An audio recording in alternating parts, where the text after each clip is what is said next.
আমার এই অসাধারণ শিমুল গাছটি, এটা লাল শিমুল। এটাকে আজ আমি জাস্ট আরেকটু বড় পটে ট্রান্সফার করব।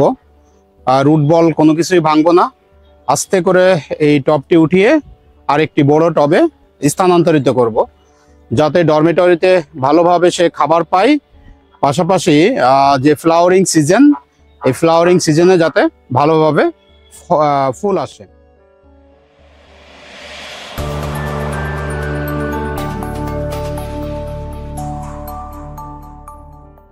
তো আমি প্রথমেই এটা উঠাবো, অনেকটা সাবধানে উঠাইতে হবে, কারণ এটা রুট বলটা ওইভাবে ডেভেলপ করে নাই।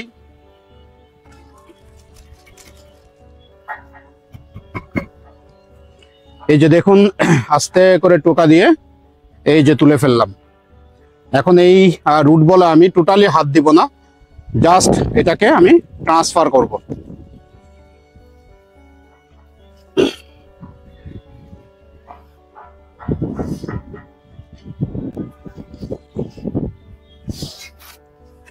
এই যে এটি একটা বড় পট,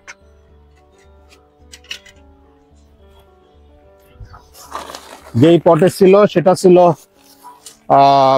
10 ইঞ্চি, আর এটা হচ্ছে 12 ইঞ্চি।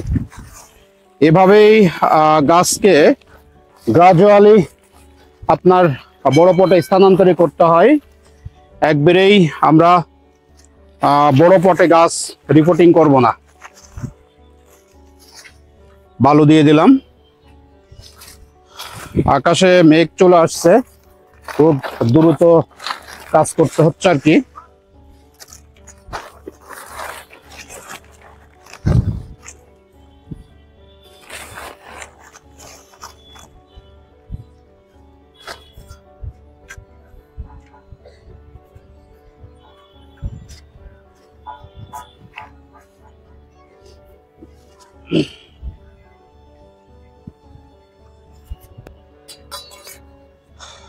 বন্ধুরা, এই যে এই পটে দিচ্ছি, বৃষ্টি চলে এসেছে, আমি ক্যামেরাটা চালাতে পারছি না।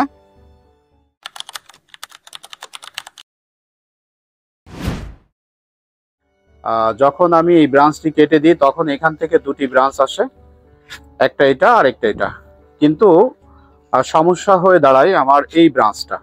দেখুন, এই ব্রাঞ্চটা চমৎকার একটি জায়গা থেকে, আমি সো ভেরি লাকি যে এই ব্রাঞ্চটা এইখান থেকে তৈরি হয়েছে, আসছে। তো এই ব্রাঞ্চটা প্রচন্ড শক্তিশালী হয়ে সমস্ত খাবার সংগ্রহ করতে থাকে, যার কারণে এই ব্রাঞ্চটা অত্যন্ত দুর্বল হয়ে যায় এবং অনেকটা মারা যাবে এমন অবস্থায় চলে আসে।